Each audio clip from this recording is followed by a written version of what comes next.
É o Jornal A Crítica, diretamente do Parque de Exposições Laucídio Coelho, onde está acontecendo a segunda edição da Expogenética 2025. E agora a gente vai conversar com o presidente da Acrisul, Guilherme Bunlai. Presidente, boa tarde, obrigado pela sua participação.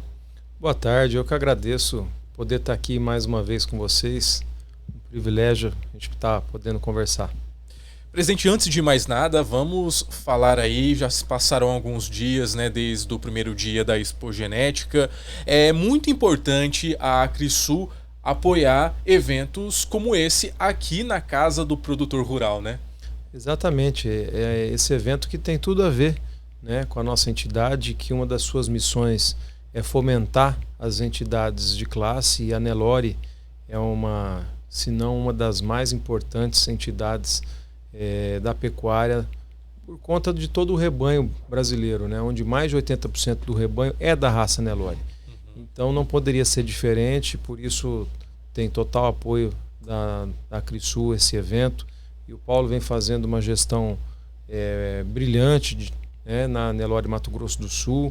Essa segunda expogenética mais robusta em relação à que foi realizada no ano passado. Temos aqui animais de excelência, da melhor genética nacional, criadores de ponta, expoentes da pecuária brasileira. Então isso nos deixa muito orgulhosos de poder estar contando com esses criadores e com esses animais que estão aqui dentro do Parque de Exposição. Sem dúvidas. Presidente, quais são os resultados ou até mesmo tendências que o senhor tem mais observado nos leilões e até mesmo nas exposições que estão acontecendo na edição desse ano? Bom, o Nelore ele vem mudando ao longo do tempo, porque antes a gente tinha uma avaliação apenas de fenótipo, né? E de uns anos para cá os números tomaram conta, né? Obviamente sem deixar de lado todas as características da raça propriamente dito, mas os programas de melhoramento, eles têm dado muito peso na valoração dos animais. Então eu acho que essa é a grande mudança que vem acontecendo nos últimos tempos e que permite também o criador definir o que ele quer inserir, qual característica que ele quer inserir dentro do seu rebanho, né? Às vezes ele quer num ano trabalhar com mais precocidade, né? Às vezes quer trabalhar com idade entre partos. Então, dependendo da característica, ele busca determinados indivíduos, principalmente através da inseminação artificial, para que possa estar colocando isso no rebanho. Então, tudo isso que a gente está vendo aqui no Parque Exposição, que é a genética, ela vai transmitir lá na ponta numa carne de qualidade para o nosso consumidor. E, presidente, a gente nota de fato, né, a participação em peso de produtores, não só produtores de diversas regiões aqui do estado de Mato Grosso do Sul, né? Como que a Acrisul, de certa forma, tem trabalhado para poder manter esse protagonismo?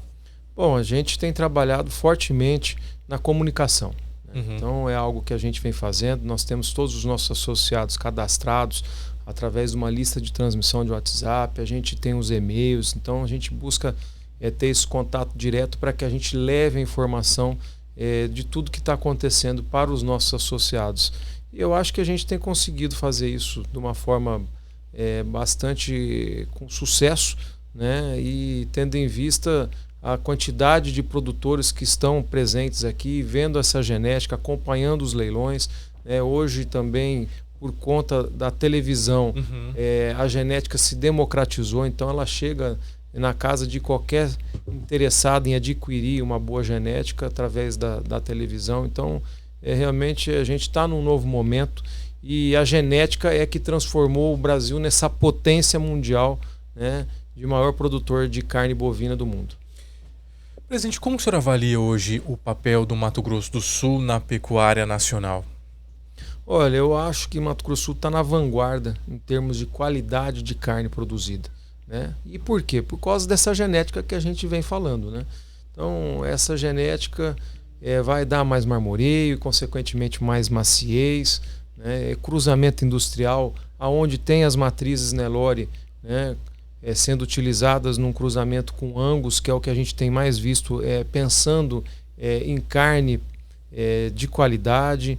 E, então, eu acredito que todo esse trabalho de genética, de tecnificação, de nutrição, né, que o produtor faz de uma forma bem robusta aqui no Mato Grosso do Sul, é que transforma nós como referência a nível mundial, né? Então, tanto é que agora nós temos hoje a arroba mais valorizada do país, sim, aqui sendo praticada no Mato Grosso do Sul, né? Então, isso é fruto do trabalho do produtor rural sul-mato-grossense.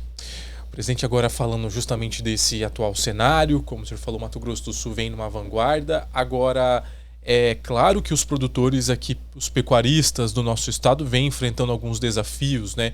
Qual foi o principal desafio nesse ano de 2025, né? Quais foram as principais dificuldades, né, que chegaram até aqui a Crisul desses pecuaristas de diversas regiões de Mato Grosso do Sul? Olha, eu acho que a gente tem alguns temas, né, que nos preocupam. É óbvio que as questões fundiárias, ela está aí entre as mais preocupantes, né? A gente vê conflitos acontecendo recentemente de questões indígenas. É algo que precisa ser resolvido de uma vez por todas. Nós precisamos que esse marco temporal, né, que o Congresso decidiu, que o Supremo realmente olhe com muito zelo, né, esse assunto, para que a gente possa ter um norte, para que o produtor possa trabalhar com tranquilidade, né? Então as regras do jogo precisam estar muito bem definidas. E nós ainda estamos um pouco em dúvida qual será a decisão do Supremo Tribunal Federal em relação a esse conflito. Aí também temos pontos em relação ao meio ambiente, né? Então eu acho que nós também temos que ficar atento em relação a isso.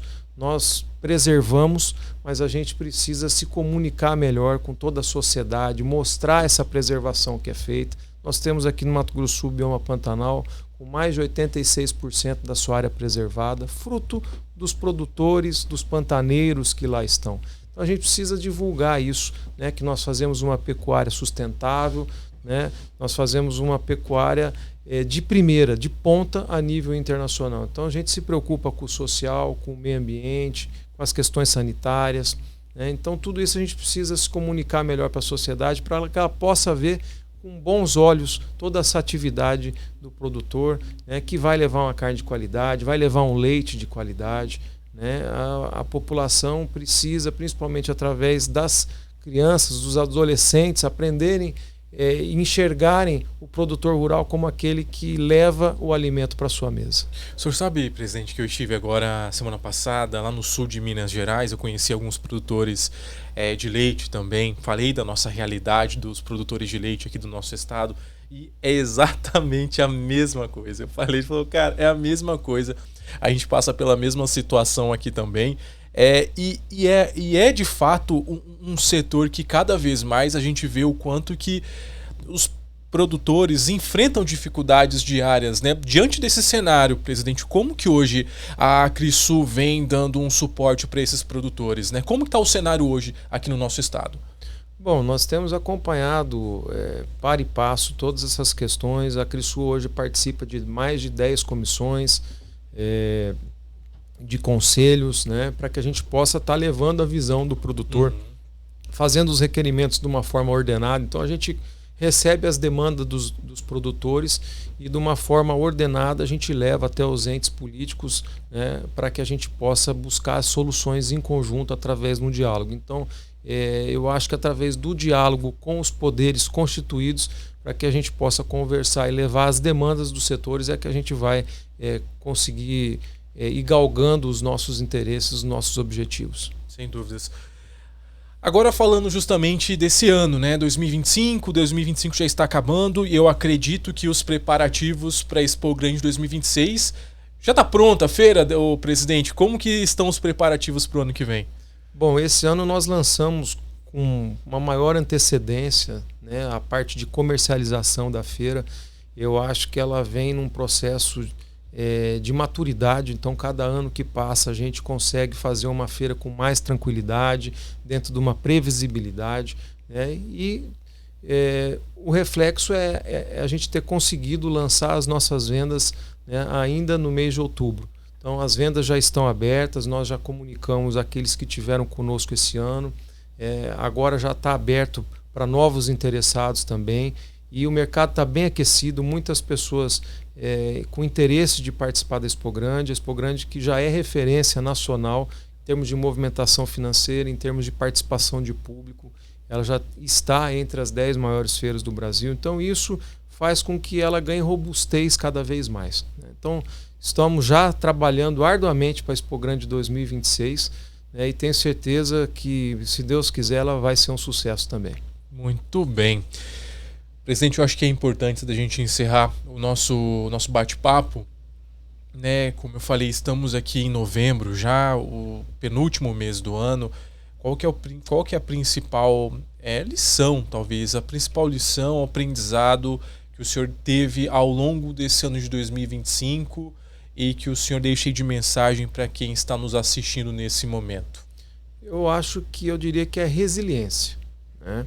Nós tivemos um momento delicado nesse ano, que foi o anúncio das tarifas, e no dia seguinte nós tivemos uma desvalorização da arroba de mais de 10%, e através do associativismo nós buscamos orientar os produtores no sentido de que a conta não fechava o motivo da desvalorização tão abrupta, né, no dia seguinte ao anúncio.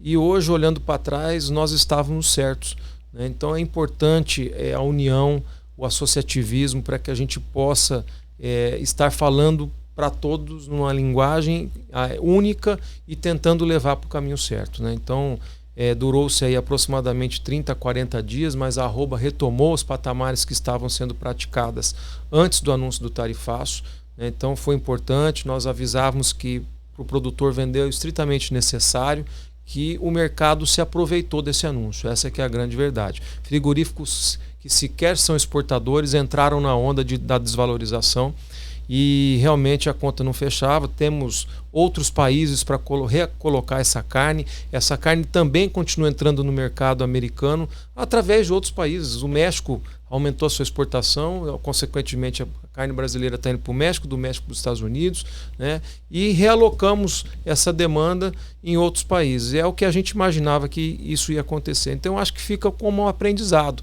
né? Para que a gente possa se unir cada vez mais e não deixar que essas atitudes possam tomar força, e quem paga a conta no final é o produtor rural. O senhor acredita que ano que vem a gente vai ter aí um cenário não muito diferente ou diferente do que foi esse ano, presidente? Olha, nós estamos num ciclo de alta da pecuária. Então, a verdade é que nós estamos aí em busca da tão sonhada arroba de R$400. A gente acredita que agora, com a finalização dos animais de confinamento, a gente vai ter um gargalo de falta de boi no mercado e talvez seja o momento de um repique da arroba.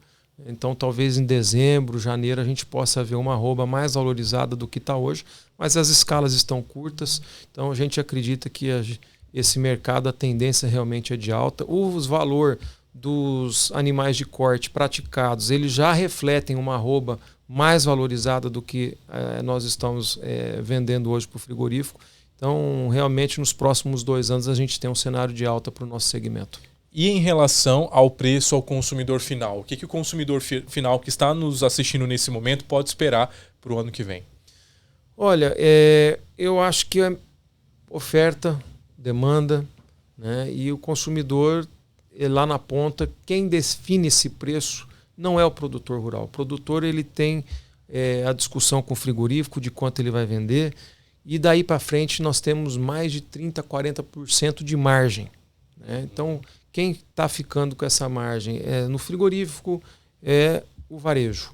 Então é importante, a gente já lançou uma campanha há um tempo atrás para pesquisar preço, né? Porque a gente enxerga muitas variações na gôndola. Total. Tem a picanha sendo vendida a 70, tem picanha sendo vendida a 90, a 100, então é importante que o consumidor pesquise o preço. E obviamente essas flutuações em relação à arroba, muitas vezes ela não chega lá na ponta, né? Muitas vezes quando a arroba cai, o preço para o consumidor ele não cai. Mas também quando a arroba sobe, às vezes não sobe proporcionalmente para o consumidor final. Então é um mercado complexo, né, que vai depender, na verdade, o preço, se lá na ponta está aquecida a compra pelo consumidor ou não. Se tiver sobrando carne no açougue, provavelmente vai baixar o preço para aumentar o consumo. Se a demanda estiver aquecida e não tiver com carne suficiente lá na gôndola, provavelmente o valor praticado para o consumidor final ele vai subir. Então, depende muito do consumo do consumidor final. É isso que vai definir o preço lá na ponta. Muito bem, eu conversei com o presidente da Acrisul, Guilherme Bunlai. Presidente, muito obrigado e parabéns pelo trabalho ao longo desse ano. Que 2026 seja melhor, né? Exatamente, sempre melhor, né? Sim. Se Deus quiser.